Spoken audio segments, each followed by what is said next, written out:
ഈശോ മിശിഹായ്ക്ക് സ്തുതിയായിരിക്കട്ടെ. യേശു നമ്മളെ പഠിപ്പിച്ച ഏറ്റവും ശ്രേഷ്ഠമായ പ്രാർത്ഥനയായ സ്വർഗസ്ഥനായ പിതാവേ എന്ന പ്രാർത്ഥന ചൊല്ലിക്കൊണ്ട് നമ്മുടെ ക്ലാസ് നമുക്കിന്ന് ആരംഭിക്കാം. സ്വർഗസ്ഥനായ ഞങ്ങളുടെ പിതാവേ, അവിടെ നാം ഉചിതമാണമേ, അവിടെ രാജ്യം വരണമേ, അവിടെ തിരുമനസ് സ്വർഗത്തിലെ പോലെ ഭൂമിയിലുമാണമേ. അന്നു വേണ്ട ആഹാരം ഇന്നേക്ക് തരണമേ. ഞങ്ങളോട് തെറ്റിയെന്നോടെ ഞങ്ങൾ ക്ഷമിക്കുന്നത് പോലെ ഞങ്ങളുടെ തെറ്റിയാൽ ഞങ്ങളോട് ക്ഷമിക്കണമേ. ഞങ്ങളെ പ്രലോഭനത്തിൽ ഉൾപ്പെടുത്തരുതേ, തിന്മയിൽ നിന്ന് ഞങ്ങൾ രക്ഷിക്കണമേ. ആമേ. സ്നേഹമുള്ള കുട്ടികളെ, കത്തോലിക്ക സഭയുടെ യുവജന മതബോധന ഗ്രന്ഥമായ യുക്കാറ്റിൽ 4-ാമത്തെ അധ്യായത്തിലെ 511 മുതൽ 527 മുതലുള്ള ചോദ്യോത്തരങ്ങളിലെ സ്വർഗസ്ഥനായ പിതാവേ എന്ന പ്രാർത്ഥനയെക്കുറിച്ചാണ് പ്രതിപാദിക്കുന്നത്. ആ ചോദ്യോത്തരങ്ങളിലെ ആശയങ്ങളാണ് ഇന്ന് നമ്മുടെ ക്ലാസ്സിൽ ഞാനിവിടെ ചുരുക്കി പറയാനായിട്ട് പോകുന്നത്. അപ്പോൾ നമുക്കറിയാം, ഏറ്റവും ശ്രേഷ്ഠമായ സഭയുടെ ഏറ്റവും ഉത്കൃഷ്ടമായ ഒരു പ്രാർത്ഥനയാണ് സ്വർഗസ്ഥനായ പിതാവേ എന്ന പ്രാർത്ഥന. അതായത് പ്രാർത്ഥനകളിൽ ഏറ്റവും പൂർണ്ണമായ ഒരു പ്രാർത്ഥനയാണ് സ്വർഗസ്ഥനായ പിതാവേ എന്ന പ്രാർത്ഥന. സ്വർഗസ്ഥനായ പിതാവേ എന്ന് നമ്മൾ പറയുമ്പോഴേക്കും അത് നമ്മുടെ പിതാവിൻ്റെ ഹൃദയത്തിലേക്കുള്ള നേരിട്ട് നയിക്കുന്ന ഒരു വഴിയാണ്. അതുകൊണ്ട് തന്നെ നമ്മൾ ഈ പ്രാർത്ഥന ചൊല്ലുമ്പോഴേക്കും നമുക്ക് ഏറ്റവും ലളിതവും വിശ്വസ്തവുമായ ശരണവും എളിമയും സന്തോഷം നിറഞ്ഞൊരു ഉറപ്പ് ഈ പ്രാർത്ഥന ചൊല്ലുമ്പോഴേക്കും നമുക്ക് ഉണ്ടാവണം. അതായത് നമ്മുടെ അപ്പന്മാരെ ഏറ്റവും സ്നേഹത്തോടെ പപ്പ, ഡാഡ എന്നൊക്കെ വിളിക്കുന്ന ആ ഒരു സ്നേഹവും വാത്സല്യവും ഒക്കെ നമ്മൾ ഈ ദൈവപിതാവിനെ പിതാവേ എന്ന് വിളിക്കുമ്പോൾ നമുക്കുണ്ടാവണം.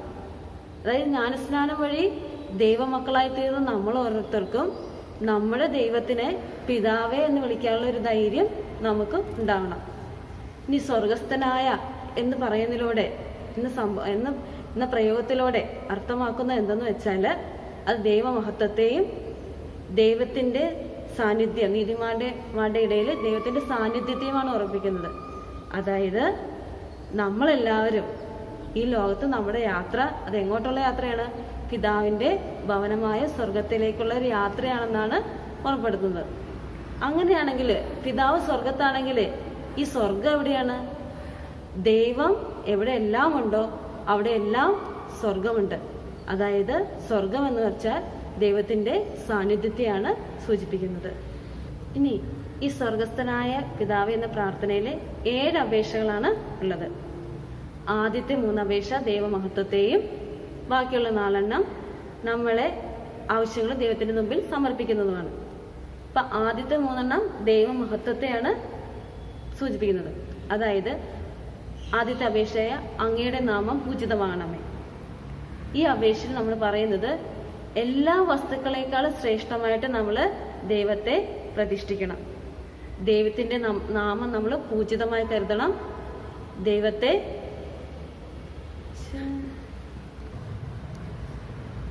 അങ്ങയുടെ നാമം പൂജിതമാണമേ. ഈ അപേക്ഷയിൽ നമ്മൾ പറയുന്നത് എല്ലാ വസ്തുക്കളെക്കാളും ശ്രേഷ്ഠമായിട്ട് ദൈവത്തെ പ്രതിഷ്ഠിക്കണം. ദൈവത്തിന്റെ നാമത്തെ നമ്മൾ പവിത്രമായി കരുതണം. ആ നാമത്തെ നമ്മൾ പൂജിക്കണം. അങ്ങയുടെ രാജ്യം വരണമേ. ഇതിൽ നമ്മൾ പറയുന്നത് ക്രിസ്തുവിന്റെ 2ാം വരവിനെയും ദൈവരാജ്യത്തിന്റെ ആഗമനത്തെക്കുറിച്ചുമാണ്. അതായത് നമ്മുടെ ജീവിത സാഹചര്യങ്ങളിൽ ദൈവരാജ്യത്തെ വളർത്താനായിട്ട് നമ്മൾ സഹായിക്കണം. അങ്ങയുടെ തിരുമനസ് സ്വർഗത്തിലെ പോലെ ഭൂമിയിലുമാകണമേ എന്നുള്ളതാണ് 3ാമത്തെ അപേക്ഷ. ഈ അപേക്ഷ നമ്മൾ പറയുന്നത് നമ്മുടെ ആവശ്യങ്ങളിലും ഇഷ്ടങ്ങളിലും പദ്ധതികളിലുമെല്ലാം ദൈവത്തിന്റെ തിരുമനസ് പൂർത്തിയാവട്ടെ. അതായത് നമ്മുടെ ഇഷ്ടങ്ങളും ആഗ്രഹങ്ങളും ദൈവത്തിന്റെ ഹിതത്തിന് വിട്ടുകൊടുക്കുന്നത് വഴി ദൈവത്തിന്റെ രക്ഷാകര പദ്ധതിയിൽ നമ്മളും കൂടെ പങ്കാളികളെ ആവുകയാണ്. ഇനി അടുത്ത് വരുന്ന 4 അപേക്ഷകളും നമ്മുടെ ആവശ്യങ്ങൾ ദൈവത്തിന്റെ മുമ്പിൽ സമർപ്പിക്കുകയാണ്. 4ാമത്തെ അപേക്ഷയായ അന്നു വേണ്ട ആഹാരം ഞങ്ങൾക്കിന്ന് തരണമേ.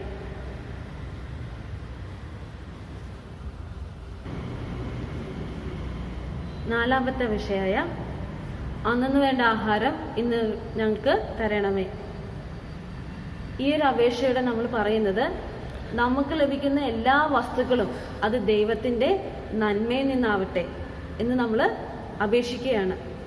കൂടാതെ ഇവിടെ ആഹാരം എന്നതുകൊണ്ട് ഉദ്ദേശിക്കുന്നത് നമ്മുടെ ജീവന്റെ നിലനിൽപ്പിന് ആവശ്യമായ ഭൗമിക വസ്തുക്കളെയും നിത്യജീവന് പോഷണമായ വചനത്തെയും ക്രിസ്തുവിന്റെ ശരീരത്തെയുമാണ് സൂചിപ്പിക്കുന്നത്. അഞ്ചാമത്തെ അപേക്ഷയായ ഞങ്ങളുടെ കടക്കാരോട് ഞങ്ങൾ ക്ഷമിച്ചതുപോലെ ഞങ്ങളുടെ കടങ്ങളും ഞങ്ങളോട് ക്ഷമിക്കണമേ. അതായത് നമ്മുടെ കടങ്ങളും പാപങ്ങളും ക്ഷമിച്ച് മാതൃക കാണിച്ചു തന്ന ആ ക്രിസ്തുവിന്റെ മാതൃകയും സഹായവും പിന്തുടർന്നുകൊണ്ട് നമ്മളും നമ്മുടെ ശത്രുക്കളോടുള്ള തെറ്റുകളും നമ്മൾ ക്ഷമിക്കണം. ഇവിടെ നമ്മൾ പ്രത്യേകം ഓർക്കേണ്ട ഒരു കാര്യമുണ്ട്. നമ്മൾ മറ്റുള്ളവരോട് ക്ഷമിക്കുമ്പോൾ മാത്രമാണ് ആ ദൈവത്തിന്റെ കാരുണ്യം നമുക്ക് അനുഭവിക്കാൻ സാധിക്കുന്നത്. അതുകൂടാതെ ഇവിടെ യേശു പ്രത്യേകം എടുത്ത് പറയുന്നുണ്ട്, നമ്മൾ മറ്റുള്ളവരുടെ കടങ്ങൾ ക്ഷമിച്ചാൽ മാത്രമേ, മറ്റുള്ളവരുടെ തെറ്റുകൾ ക്ഷമിച്ചാൽ മാത്രമേ നമ്മുടെ തെറ്റുകൾ ദൈവം ക്ഷമിക്കുകയുള്ളൂ. എങ്കിൽ മാത്രമേ നമ്മുടെ പ്രാർത്ഥന ഒരു ക്രിസ്തീയമായി മാറുകയും ചെയ്യുള്ളൂ. ഇനി ആറാമത്തെ അപേക്ഷയായ ഞങ്ങളെ പ്രലോഭനത്തിൽ ഉൾപ്പെടുത്തരുത്.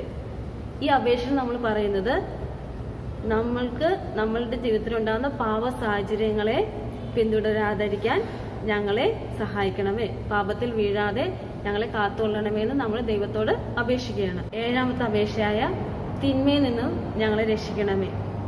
ഈ ഏഴാമത്തെ അപേക്ഷയിൽ നമ്മൾ പറയുന്നത് ദൈവത്തെയും ദൈവത്തിന്റെ പദ്ധതികളെയും വ്യക്തിപരമായിട്ട് എതിർക്കുന്ന സാത്താന്റെ മേൽ ക്രിസ്തു വരിച്ച വിജയം അത് ഞങ്ങൾക്കും കാണിച്ചു തരണമേ. ആ ഒരു വിജയം ഞങ്ങൾക്ക് കാണിച്ചു തരണമേ എന്ന് സഭയുടെ ഒത്ത് നമ്മളും പ്രാർത്ഥിക്കുകയാണ്. ഇനി ഈ പ്രാർത്ഥനയ്ക്ക് എല്ലാ ശേഷം നമ്മൾ ആമേൻ അങ്ങനെ ആയിരിക്കട്ടെ എന്ന് പറയുന്നു. അതായത് ഈ 7 അപേക്ഷകളിലും നമ്മുടെ സമ്മതം സഭയോടൊത്ത് സമർപ്പിക്കുന്നതാണ് ആമേൻ എന്ന് പറയുന്നത് വഴി. നമ്മളിപ്പോൾ പഠിച്ചത് സ്വർഗസ്ഥനായ പിതാവേ എന്ന പ്രാർത്ഥനയിലെ 7 അപേക്ഷകളുണ്ട് എന്നുള്ളതാണ്. ഇനി നമ്മൾ അടുത്തതായിട്ട് പഠിക്കാൻ പോകുന്നത് വിവിധ പ്രാർത്ഥനകളാണ്.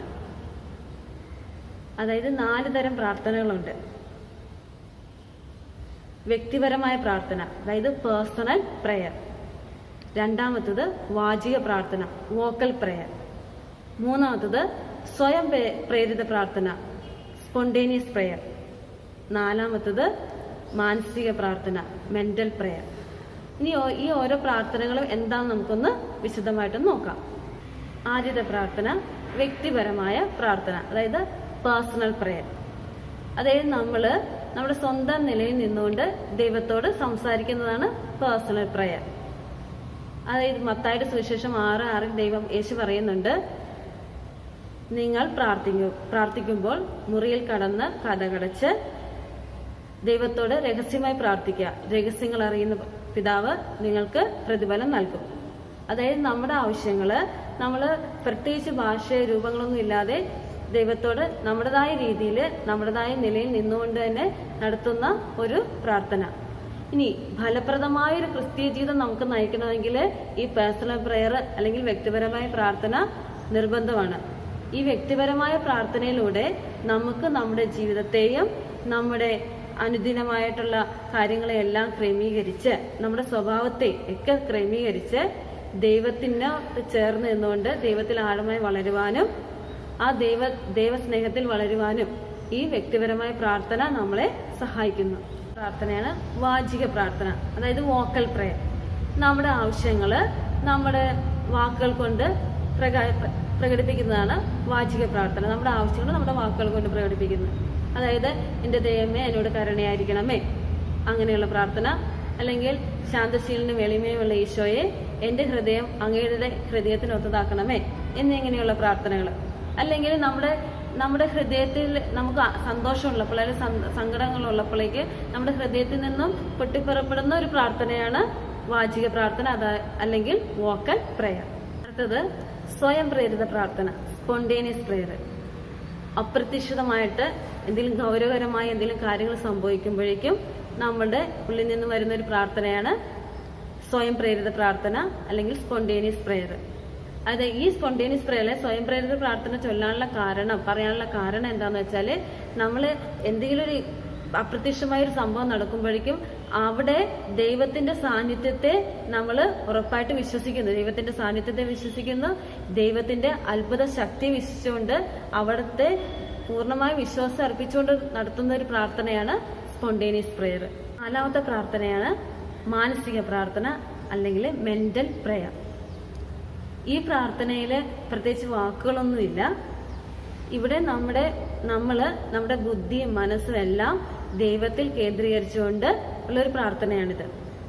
നമ്മുടെ ആധ്യാത്മിക ജീവിതത്തിന് ഈ മാനസിക പ്രാർത്ഥന മെന്റൽ പ്രെയർ വളരെ ഇമ്പോർട്ടൻ്റ് ആയിട്ടുള്ളൊരു കാര്യമാണ്. ഈ മാനസിക പ്രാർത്ഥന വഴി, മെന്റൽ പ്രെയർ വഴി നമ്മൾ ദൈവവുമായിട്ട്, ക്രിസ്തുവുമായിട്ട് ആഴമായൊരു ബന്ധം നിലനിർത്തുകയും നമ്മൾ ഒരു ദൈവാനുഭവത്തിൽ വളരുകയും ചെയ്യുന്നു. ഇപ്പൊ 4 തരം പ്രാർത്ഥനകളാണുള്ളത്. ഏതൊക്കെയായിരുന്നു? വ്യക്തിപരമായ പ്രാർത്ഥന, പേഴ്സണൽ പ്രെയർ. അത് നമ്മുടെ ഫലപ്രദമായ ക്രിസ്തീയ ജീവിതം നയിക്കുന്നതിന് ഈ പേഴ്സണൽ പ്രെയർ വളരെ ഇമ്പോർട്ടൻ്റ് ആണ്. ഇനി വാചിക പ്രാർത്ഥന, നമ്മുടെ ആവശ്യങ്ങൾ ദൈവത്തിന്റെ മുമ്പിൽ സമർപ്പിച്ചുകൊണ്ടുള്ള പ്രാർത്ഥന.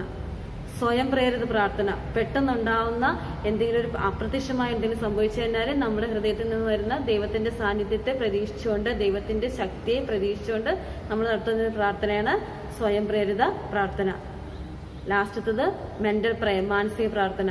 ഒരു ആഴമായൊരു ദൈവാനുഭവം ഉണ്ടാവാനായിട്ട് ഉള്ളൊരു പ്രാർത്ഥനയാണ് മാനസിക പ്രാർത്ഥന അല്ലെങ്കിൽ മെന്റൽ പ്രെയർ. അപ്പൊ സ്നേഹമുള്ള കുട്ടികളെ, ദൈവാനുഭവം പ്രാർത്ഥനയിലൂടെ എന്ന വിഷയത്തെക്കുറിച്ചാണ് കഴിഞ്ഞ 3 ക്ലാസ്സുകളിലായിട്ട് നമ്മൾ പഠിച്ചത്. എന്താണ് പ്രാർത്ഥന, പ്രാർത്ഥനയുടെ വിവിധ ഘടകങ്ങൾ എന്തൊക്കെയാണ്, അതിലുണ്ടാകുന്ന മനോഭാവം എന്താണ്, ഏറ്റവും ശ്രേഷ്ഠമായ പ്രാർത്ഥന എന്താണ്, വിവിധതരം പ്രാർത്ഥനകൾ ഏതൊക്കെയാണ്, ഇതൊക്കെയാണ് നമ്മൾ കഴിഞ്ഞ ക്ലാസ്സുകളിലൂടെ നമ്മൾ പഠിച്ചത്.